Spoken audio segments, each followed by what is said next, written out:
Oke, kita mulai. Oke. Kayaknya nggak bisa, Mas. Oh gitu, nggak bisa meet ya? Iya, nggak apa-apa. Oke, kita mulai dulu. Assalamualaikum warahmatullahi wabarakatuh. Bertemu kembali bersama Ibu Windy Utari Dewi di pelajaran PKN kelas 11. Nah, hari ini kelas 11 AK ya. 11 AK ada 16 orang. Mungkin temannya mungkin ada yang tidak bisa masuk karena sakit atau mungkin terkendala dengan kuota dan lain-lain ya. Kita doakan kalau misalnya teman kita yang sakit semoga lekas sembuh. Kemudian Waalaikumsalam. kemudian kalau yang misalnya ada kendala masalah kuota ya, mudah-mudahan secepatnya bisa teratasi ya. Oke, untuk pertemuan hari ini Ibu akan menjelaskan untuk kisi-kisi PTS ya. Kisi-kisi PTS. Oke, untuk info PTS tanggal 14 nanti itu Ibu akan mengeluarkan ada 2 bab, yaitu wawasan Nusantara dan yang kedua adalah hak asasi manusia. Nah, semua materi itu sudah Ibu share, sudah Ibu buatkan di YouTube channel kita, yaitu YouTube channel Putra Pakuan. Nah, silahkan kalian lihat di situ untuk pemahaman materinya ya, supaya mengulang kembali apa yang sudah Ibu terangkan. Nah, nanti kalian untuk PTS itu untuk wawasan Nusantara tolong dipelajari untuk Pancagatra, Trigatra ya. Dan Iya, Bu, jelas. ya, dan nasionalisme atau yang lainnya. Untuk yang hak asasi manusia itu kalian pelajari yang nanti akan Ibu keluarkan, yaitu substansi HAM dalam Pancasila yang sudah kita terangkan, yang sudah Ibu terangkan, yaitu Pancasila sila pertama itu hak asasinya apa, misal beragama dan lain-lain. Kemudian 2 itu apa ya? Itu sudah dijelaskan. Nah, nanti kalian untuk mereviewnya, untuk mengulang kembali materi yang sudah Ibu jelaskan, itu bisa lihat di YouTube channel ya. Oke, untuk kemudian, oh iya, suaranya putus-putus betul. Ini sinyalnya kurang bagus ya. Oke, nah mudah-mudahan nanti tidak putus-putus ya. Oke, kemudian nanti untuk materi kemudian yang akan dikeluarkan lagi oleh Ibu adalah hak-hak pekerja ya. Hak-hak pekerja berdasarkan undang-undang. Nah, hari ini Ibu akan menerangkan itu untuk kalian ya. Oke. Kita perhatikan dulu, nanti Ibu sambil menerangkan.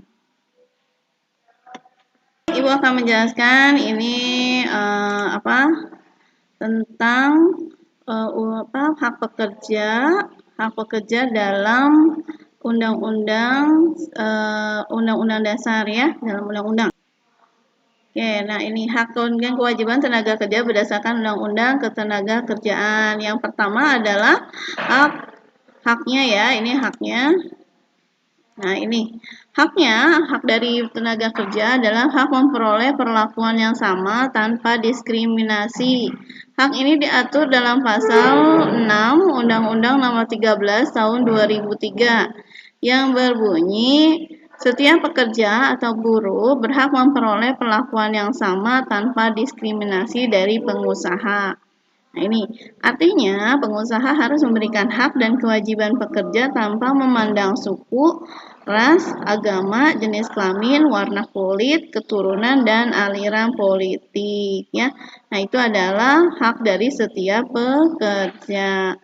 Nah itu misalnya terjadi misalnya karena dia mungkin sukunya dari mana itu kan, suku Jawa misal atau juga suku Sunda. Oh, oleh pengusaha ini karena maaf misalnya dari Cina gitu ya, suku Cina, orang Cina itu ya, diberikan gaji yang lebih besar dibandingkan mungkin dari suku-suku lokal di Indonesia. Nah, itu berarti sudah pengusaha itu sudah melakukan diskriminasi ya. Nah, ini diatur di dalam Undang-Undang Nomor 13 Tahun 2003 ya. Nah, itu. Oke. Nah, kemudian ini ada selanjutnya adalah hak lamanya waktu bekerja. Itu diatur di dalam pasal 77 Undang-Undang Nomor 13 Tahun 2003 ya. Nah, setiap pekerja itu memiliki hak yaitu lama bekerja itu adalah 7 jam sehari setara 40 jam seminggu untuk 6 hari kerja dalam seminggu ya, atau 8 jam sehari dalam 40 jam seminggu untuk 5 hari kerja dalam seminggu. Jadi kalau misalnya hari Sabtu masuk, berarti dia sehari itu hanya 7 jam ya. Tapi kalau misalnya hari Sabtu libur, maka dia sehari itu 8 jam ya. Itu pun termasuk dihitung ada istirahatnya ya. Nah, itu adalah hak-hak pekerja. Yang pertama tanpa diskriminasi, yang kedua adalah hak lamanya waktu bekerja. Oke, kita lanjutkan. Nah, ini adalah hak memperoleh hak memperoleh pelatihan kerja. Hak ini diatur dalam pasal pasal 11 Undang-Undang Nomor 13 yang berbunyi bahwa setiap tenaga kerja berhak untuk memperoleh dan atau meningkatkan dan atau mengembangkan kompetensi kerja sesuai dengan bakat, minat, dan kemampuannya melalui pelatihan kerja. Jadi seorang pekerja itu misalnya bisa dia mengajukan untuk mengikuti pelatihan kerja yang berhubungan dengan kerjanya dia di perusahaan tersebut. Nah, itu sudah menjadikan haknya ya, ikut pelatihan kerja sehingga profesionalitasnya ataupun kemampuannya pada bidang tersebut itu semakin meningkat. Nah, kemudian yang kedua yaitu pasal 12 ayat 1 Undang-Undang Nomor 13 2003 masih yang sama ya. Pengusaha bertanggung jawab atas peningkatan dan atau pengembangan kompetensi pekerjanya melalui pelatihan kerja. Nah, ini artinya selama bekerja pada suatu perusahaan, maka setiap pekerja berhak mendapatkan pelatihan kerja. Pelatihan kerja yang dimaksud merupakan pelatihan kerja yang memuat hard skill maupun soft skill si pekerja tersebut. Kalaupun misalnya dia memiliki keahlian lebih atau misalnya dia semakin kemampuannya semakin meningkat, tentu saja ini akan meningkatkan produktivitas dari perusahaan tersebut ya. Tuh. Nah, dan perusahaan itu juga wajib untuk apa? Memfasilitasi pekerja ketika dia sedang melakukan pelatihan kerja, misalnya gaji tetap didapatkan, kemudian pelatihan kerja itu tetap disebut sebagai kehadiran tetap dihitung ya. Itu untuk pelatihan kerja. Oke, yang pertama tadi adalah tanpa diskriminasi, yang kedua adalah lamanya bekerja, yang ketiga adalah pelatihan kerja. Kita lanjutkan untuk haknya. Oke, selanjutnya adalah ini hak pengakuan kompetensi dan kualifikasi kerja. Hak ini diatur dalam pasal 18 ayat 1 Undang-Undang masih tahun 2003 yang berbunyi, tenaga kerja berhak memperoleh pengakuan kompetensi kerja setelah mengikuti pelatihan kerja yang diselenggarakan lembaga pelatihan kerja pemerintah. Nah, lembaga pelatihan kerja swasta atau pelatihan di tempat kerja. Sedangkan pasal 23 berbunyi, tenaga kerja yang telah mengikuti program pemagangan berhak atas pengakuan kualifikasi kompetensi kerja dari perusahaan atau lembaga sertifikasi. Artinya apa? Setelah pekerja tersebut melakukan pelatihan kerja ya, baik di perusahaan atau di lembaga swasta, itu yang dibuktikan melalui sertifikat kompetensi kerja, maka perusahaan atau pengusaha wajib mengakui kompetensi tersebut. Ya, misalnya setelah dia mendapatkan sertifikat, kemudian diajukan ke perusahaan, maka perusahaan itu harus mengakui kompetensinya. Mungkin ada peningkatan dalam keahlian atau yang lainnya ya, itu. Oke, itu di dalam Undang-Undang pasal 18 dan 23 tentang kompetensi kerjanya. Oke, selanjutnya adalah hak memilih penempatan kerja. Ya, di pasal Pasal 31 ini berbunyi, setiap tenaga kerja mempunyai hak dan kesempatan yang sama untuk memilih dan mendapatkan atau pindah pekerjaan dan memperoleh penghasilan yang layak di dalam atau di luar negeri, ya. Nah, artinya setiap pekerja memiliki hak untuk memilih tempat kerja yang diinginkan.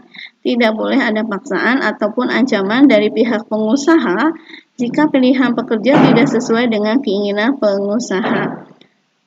Misalnya setelah orang tersebut memiliki kompetensi yang lebih, gitu ya. Kemudian ada tawaran untuk ini penawaran untuk ditarik di kantor pusat, misal di luar negeri. Nah, maka pengusaha atau perusahaan tidak boleh memaksakan kehendaknya untuk melarang pekerja tersebut untuk tetap di perusahaan itu, ya. Misalnya dia ingin meningkatkan jenjang karirnya, itu harus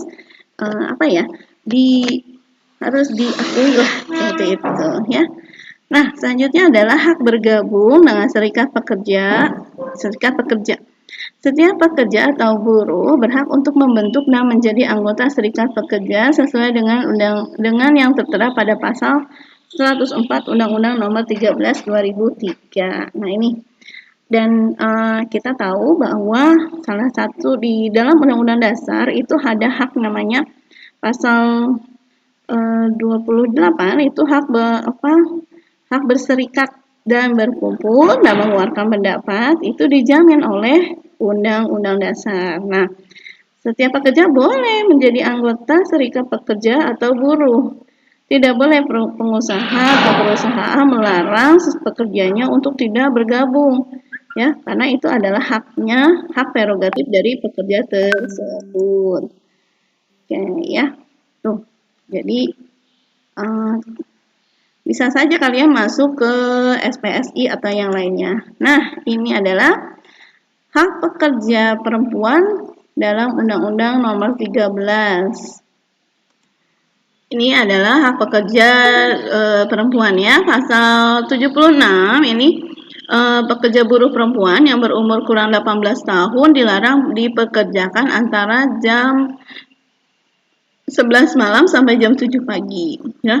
Berarti kan anak tersebut belum memiliki belum dikatakan dewasa. Kemudian pasal 76 ayat 2-nya, pengusaha dilarang mempekerjakan pekerja atau buruh perempuan yang sedang hamil, yang menurut keterangan dokter berbahaya bagi kesehatan dan keselamatan.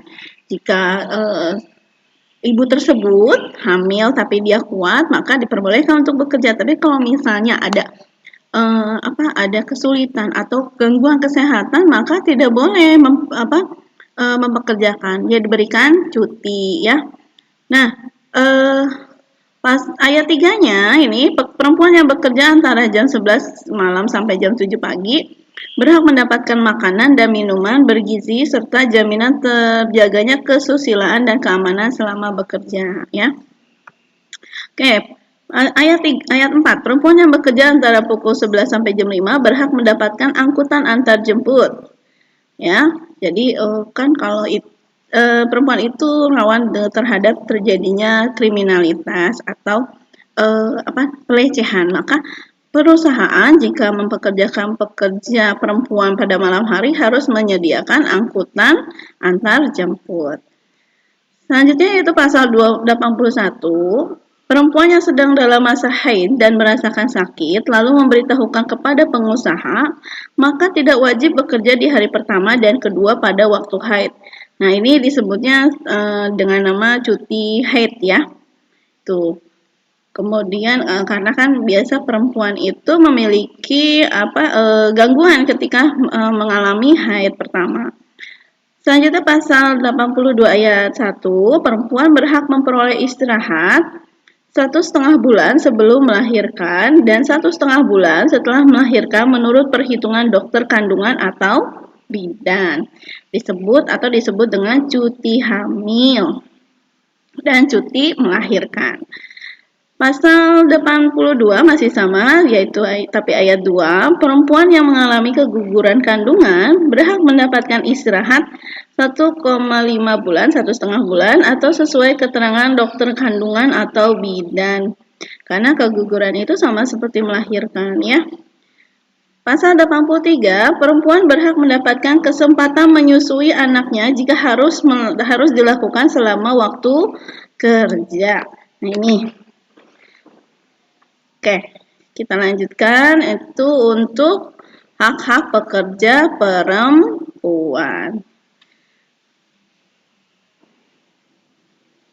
Nah, ini adalah hak bekerja lembur. Dalam pasal 278 di Undang-Undang Nomor 13 Tahun 2003, waktu kerja lembur hanya dapat dilakukan paling banyak 3 jam dalam sehari. Waktu kerja lembur hanya dapat dilakukan paling banyak 14 jam seminggu dan berhak mendapatkan upah lembur. Kemudian ada hak mogok kerja, ya.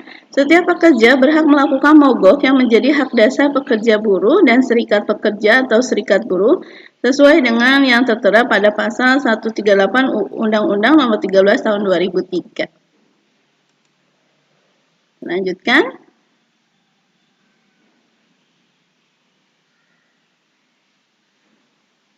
Oke, nah ini adalah hak beribadah.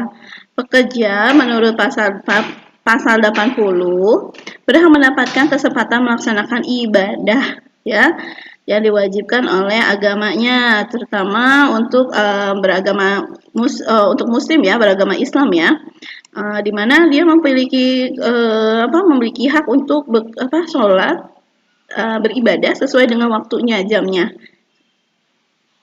Ya, nah itu dijamin, terutama dalam pelaksanaan ibadah ini juga kan dijamin dalam Undang-Undang Dasar 1945, yaitu pasal 29, ya. Nah, selanjutnya adalah selain hak beribadah adalah hak perlindungan kerja. Dalam pasal 86 ini, pekerja berhak mendapatkan perlindungan yang terjadi di tempat pekerjaannya, yaitu perlindungannya yaitu keselamatan dan kesehatan kerja. Kedua, moral dan kesusilaan. Maksudnya keselamatan dan kesehatan kerja ini harus ada jaminan penggunaan alat-alat keselamatan, ya, yang sesuai dengan pekerjaannya. Misalnya kalau misalnya di bangunan atau di apa, dia harus menggunakan helm. Kemudian ada misalnya penggunaan las itu harus menggunakan kacamata. Nah, seperti itu, ya. Kemudian 2, moral dan kesusilaan ini lebih kepada supaya perlindungan tidak terjadinya pelecehan, ya. Kemudian perlakuan yang sesuai dengan harkat dan martabat manusia dan nilai-nilai agama. Kita lanjutkan hak perlindungan kerja tersebut, ya. Oke, kemudian selanjutnya adalah hak istirahat dan cuti bekerja pada pasal 74. Nih, istirahat antara jam kerja sekurang-kurangnya setengah jam setelah kerja 4 jam. Kemudian istirahat mingguan sehari untuk 6 hari kerja dalam seminggu atau 2 hari untuk 5 hari kerja. Kemudian ada cuti tahunan sekurang-kurangnya 12 hari kerja setelah pekerja yang bersangkutan bekerja selama 12 bulan secara terus-menerus. Kemudian ada yang keempat, istirahat panjang sekurang-kurangnya 2 bulan dan dilaksanakan pada tahun ke-7 dan ke-8 masing-masing 1 bulan bagi pekerja yang telah bekerja selama 6 tahun secara terus-menerus, ya. Tapi ini tentu saja berdasarkan kebijakan dari perusahaannya, ya. Tapi menurut pasal 74 ya seperti ini, ya. Oke, kita lanjutkan. Nah, hak mendapatkan upah. Nah, nih, setiap pekerja berhak memperoleh penghasilan yang memenuhi kenaikan UMP, ya, penghidupan layak bagi kemanusiaan. Setiap pekerja atau buruh menggunakan hak istirahat sesuai pasal 79, pasal 80, dan pasal 282. Ketika dia mendapatkan hak istirahat, maka dia tetap mendapatkan upah secara penuh. Ya, Kemudian setiap pekerja yang keempat sedang sakit sehingga tidak dapat melakukan, itu tetap mendapatkan upah dengan ketentuan sesuai pasal 93. 4 bulan pertama mendapatkan upah 100%, 4 bulan kedua mendapatkan upah 75%, 4 bulan ketiga mendapatkan upah 50%, dan bulan selanjutnya mendapatkan upah 25% selama tidak dilakukan PHK. Oke, ini adalah hak mendapatkan upah ya. Oke, selanjutnya adalah hak kesejahteraan. Setiap pekerja beserta keluarganya berhak mendapatkan jaminan sosial tenaga kerja atau bisa kita sebut dengan JAMSOSTEK ya.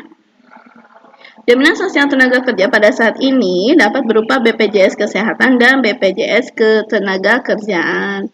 Nah, ini biasanya dikelola oleh perusahaan tersebut ya. Kemudian yang selanjutnya adalah hak uang pesangon. Setiap pekerja yang mendapatkan PHK atau pemutusan hubungan kerja berhak mendapatkan pesangon atau uang penghargaan sesuai dengan masa kerjanya dan uang pergantian hak. Dan ketentuan ini dijamin di dalam pasal 156 Undang-Undang Nomor 13 Tahun 2013. Oke, kita lanjutkan.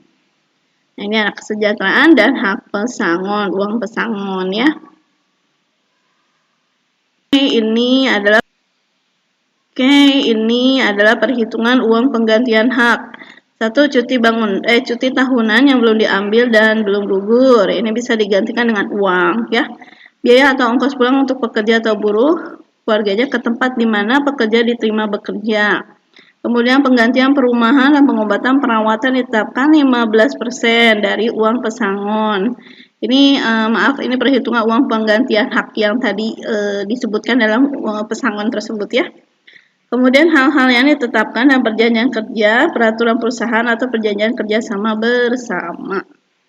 Nah, ini adalah hak-hak pergantian perhitungan uang pengganti hak ya ketika orang tersebut di PHK. Nah, ini adalah penghitungan uang pesangon. Waduh, lumayan ya.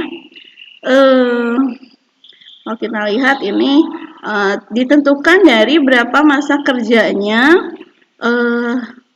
orang tersebut atau si pekerja itu atau buruh tersebut bekerja di perusahaan itu. Oke, lihat. Nah, ini ilmu juga buat kalian ya, nanti kalau misalnya jadi kalian tahu lah. Nah, ini adalah perhitungan penghargaan masa kerja. Bisa kalian lihat, masa kerja 3 tahun, 6 tahun, 9, 12, 15 ya. Nah, itu digantikan dengan hitungan upah per bulannya. Nah, ini adalah kewajiban tenaga kerja.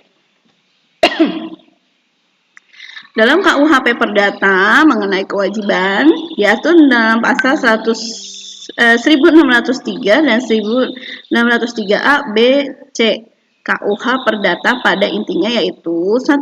Pekerja atau buruh wajib melakukan pekerjaan. Melakukan pekerjaan adalah tugas utama dari seorang pekerja yang harus dilakukan sendiri. Meskipun demikian, dengan seizin pengusaha dapat diwakilkan. Yang kedua, buruh wajib menaati peraturan dan petunjuk majikan atau pengusaha dalam melakukan pekerjaan, ya, dan wajib mentaati petunjuk yang diberikan oleh pengusaha. Ketiga, kewajiban membayar ganti rugi atau denda jika buruh atau pekerja melakukan perbuatan yang merugikan perusahaan, baik karena kesengajaan atau kelalaian. Maka sesuai dengan prinsip hukum pekerja, wajib membayar ganti rugi atau denda. Nah, itu adalah kewajiban pekerja sesuai dengan hukum perdata.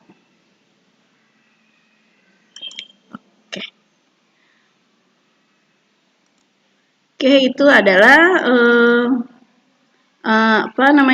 presentasi Ibu tentang hak-hak pekerja di dalam undang-undang ya. Ini sumber fotonya itu Ibu dapat dari tugas dari SMK Fikri Bojong ya. Oke.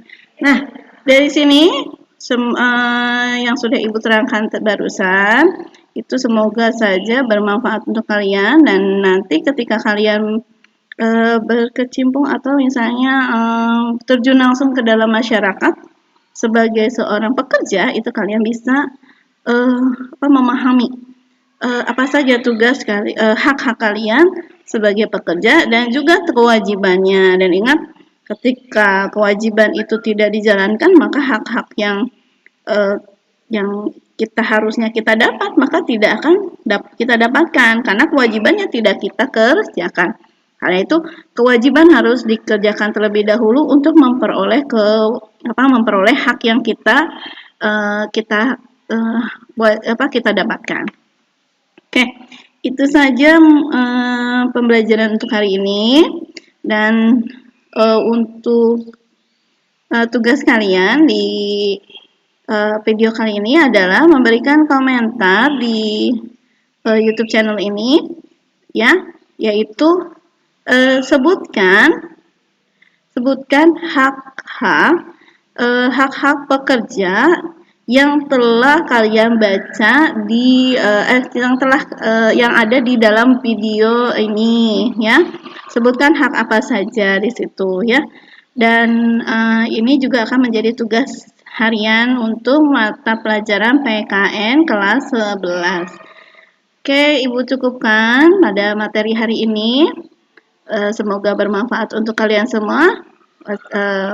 Sampai ketemu lagi minggu depan. Wassalamualaikum warahmatullahi wabarakatuh.